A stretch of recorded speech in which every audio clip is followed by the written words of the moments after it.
The Fun They Had, Isaac Asimov, 1951. Margie even wrote about it that night in her diary. On the page headed May 17, 2157, she wrote, "Today, Tommy found a real book." It was a very old book. Margie's grandfather once said that when he was a little boy, his grandfather told him that there was a time when all stories were printed on paper. They turned the pages, which were yellow and crinkly, and it was awfully funny to read words that stood still instead of moving the way they were supposed to, on a screen, you know. And then, when they turned back to the page before, it had the same words on it that it had had when they read it for the first time. "Gee," said Tommy, "what a waste. When you are through with the book, you just throw it away, I guess. Our television screen must have had 1,000,000 books on it, and it's good for plenty more. I wouldn't throw it away." "Same with mine," said Margie. She was 11 and hadn't seen as many telebooks as Tommy had. He was 13. She said, "Where did you find it?" "In my house." He pointed without looking because he was very busy reading. "In the attic." "What is it about?" "School." Margie was scornful. "School? What's there to write about school? I hate school." Margie always hated school, but now she hated it more than ever. The mechanical teacher had been giving her test after test in geography, and she had been doing worse and worse until her mother had shaken her head sorrowfully and sent for the county inspector. He was a round little man with a red face and a whole box of tools with dials and wires. He smiled at Margie and gave her an apple, then took the teacher apart. Margie had hoped he wouldn't know how to put it together again, but he knew how all right, and after an hour or so, here there was again, large, black, and ugly, with a big screen on which all the lessons were shown and the questions were asked. That wasn't so bad.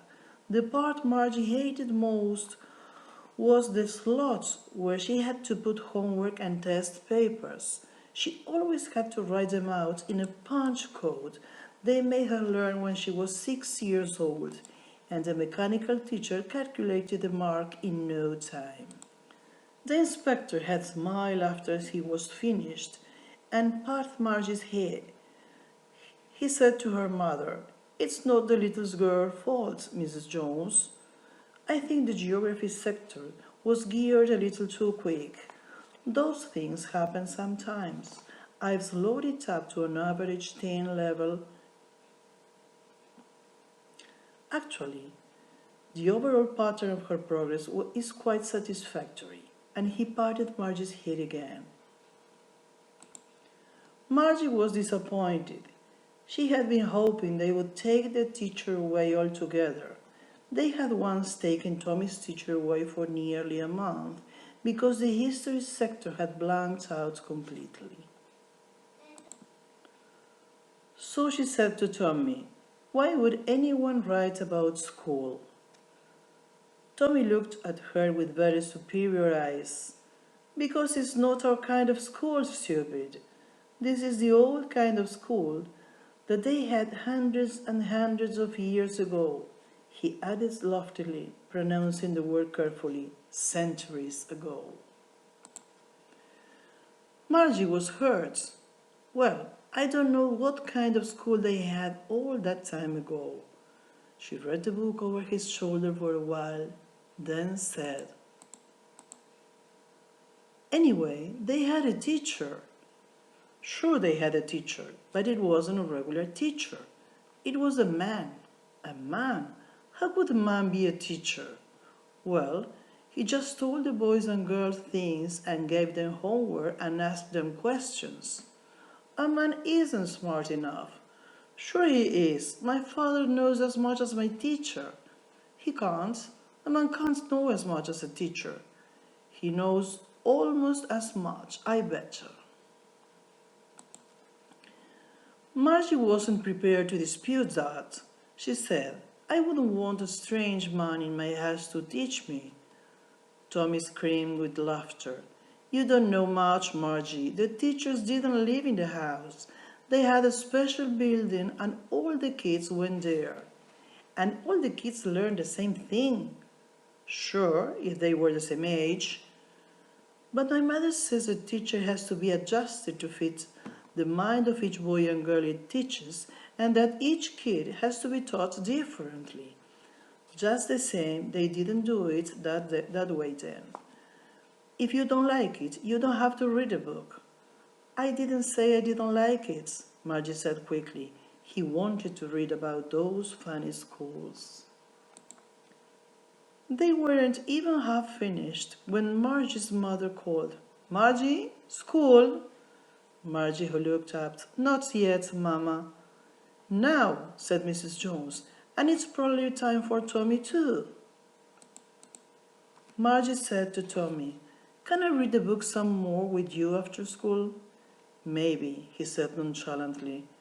He walked away whistling, the dusty old book tucked beneath his arm.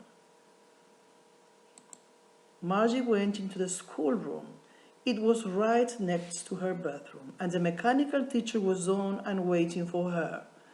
It was always on at the same time every day except Saturday and Sunday, because her mother said little girls learned better if they learned at the regular hours. The screen was lit up and it said, Today's arithmetic lesson is on addition of proper fractions. Please insert yesterday's homework in the proper slots. Margie did so with a sigh.